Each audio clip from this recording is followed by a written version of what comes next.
Hello sporty bros, কি খবর সবার?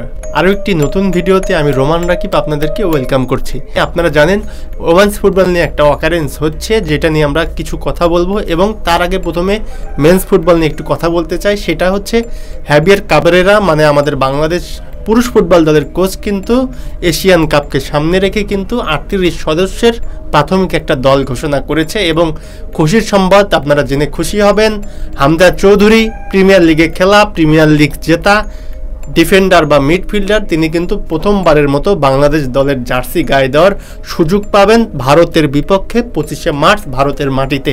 সেই সুযোগটা কিন্তু থাকছে, কারণ তাকে দলে ডেকেছে হ্যাভিয়ার কাবরেরা।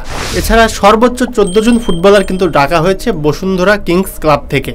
এছাড়া হ্যাভিয়ার ক্যাবরেরার কিন্তু বিদেশি বাংলাদেশি বংশোদ্ভূতদের কিন্তু একটা প্রাধান্য দেওয়ার চেষ্টা চলছে, যেটা একই সাথে সুখকর এবং কিন্তু দুঃখজনক বিষয়। কারণ বাইরের বাংলাদেশি বংশোদ্ভূত যারা আছে তাদের যদি প্রথমে আপনি অধিক পরিমাণে সুযোগ দিয়ে থাকেন, যেহেতু তাদের খেলার লেভেলটা একটু বাংলাদেশের থেকে আপগ্রেড হবে, সেই মুহূর্তে কিন্তু বাংলাদেশের যারা ফুটবলার পরিশ্রম করছে তারা কিন্তু একটু ব্যথিত হবে।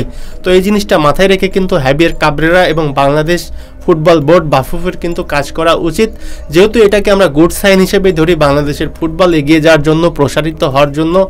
কিন্তু এরই সাথে বাংলাদেশি ফুটবলারদের কথাও মাথায় রাখতে হবে। হামজা চৌধুরী আসলো, হামজা চৌধুরীর দেখাদেখি কিন্তু আরও যারা বিদেশি বাংলাদেশি বংশোদ্ভূত ফুটবলার আছে তারা কিন্তু অনেকে আগ্রহ প্রকাশ করবে, বা বাফুফে কিন্তু অনেক ফুটবলের সাথে ইতিমধ্যেই কিন্তু যোগাযোগ শুরু করে দিয়েছে। আশা করছি হামজা চৌধুরীর বাংলাদেশ দলে তার মতো একজন প্রিমিয়ার লিগ জেতা ডিফেন্ডার মিডফিল্ডারের কিন্তু বাংলাদেশ দলে যোগ দেওয়ার এই সাইনটাই কিন্তু একটা ভালো পজিটিভ দিক বয়ে আনবে বাংলাদেশে।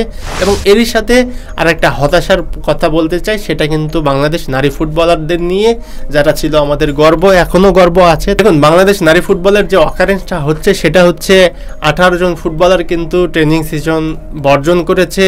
পিটার বাটলারের ট্রেনিং সেশনও আসছে না, প্র্যাকটিস সেশন করছে না, এবং বলেছে পিটার বাটলার যদি তাদের কোচ হিসেবে থাকে তারা কিন্তু গণ অবসরে যাবেন। ওদিকে বাংলাদেশ নারী ফুটবল দলের কোচ পিটার বাটলার কিন্তু উল্টো দিকে বলেছেন, যদি এই 18 জন বিদ্রোহী ফুটবলার যদি তার দলে থাকে সেক্ষেত্রে কিন্তু পিটার বাটলার পদত্যাগ করবেন। দেখুন, নারী ফুটবল দলের সংবাদ সম্মেলন করে যে অভিযোগগুলো জানিয়েছে পিটার বাটলারের দিকে, সেটা কিন্তু আপনারা যদি পর্যালোচনা করেন সেটা কিন্তু দেখা যায় তাদের যে ভেতরে যে প্রফেশনালিজম সেটাকে কিন্তু হাইড করে ফেলে। কারণ তারা যে কথাগুলো বলেছে, কোচ তাদের খাওয়া দাওয়া, এই সেই বাইরে বেড়াতে যাওয়া, এগুলো বিষয়ে হস্তক্ষেপ করে। এবং অধিনায়ক সাবিনা বলেছে কিন্তু পিটার বাটলারকে ছাড়া যে কোচকে আনা হবে সেই কোচ দ্বারাই কিন্তু তারা সাফল্য পাবে। আচ্ছা, তারা সাফল্য মানে কি বোঝে?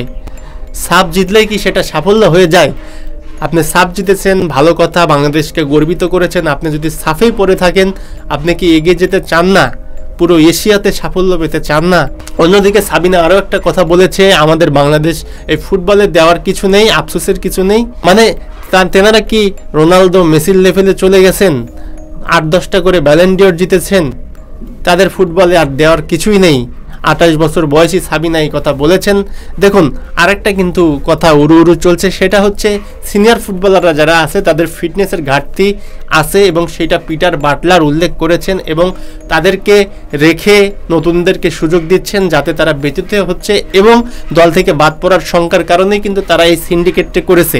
অন্যদিকে ফুটবলের যে সভাপতি তাবিত আওয়াল, উনি কিন্তু খুব ধৈর্যের পরিচয় দিয়েছেন, এবং সালাউদ্দিন গ্যাং পরবর্তী যে তাবিত আওয়াল বাংলাদেশ ফুটবলের যে সভাপতি হয়েছেন, তার আন্তরিকতা বা তার পরিচালনা করার যে ইয়াটা, সেটা কিন্তু অনেক পছন্দ হয়েছে আমার। কারণ তিনি কোনো হিপোক্রেসির মধ্যে যাননি, তিনি কিন্তু কোনো সমালোচনার মধ্যে যাননি, খুব ভালোভাবে তিনি হ্যান্ডেল করছেন বিষয়টা।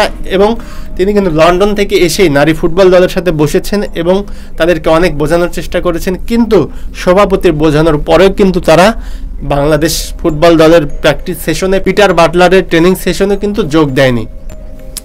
যার ফলে কিন্তু বাফুফে কিন্তু এই 18 জন বিদ্রোহী ফুটবলারকে ছাড়াই নতুন চুক্তি করেছে ফুটবলারদের সাথে, যে চুক্তির ভেতরে কিন্তু এই 18 জন ফুটবলাররা নেই।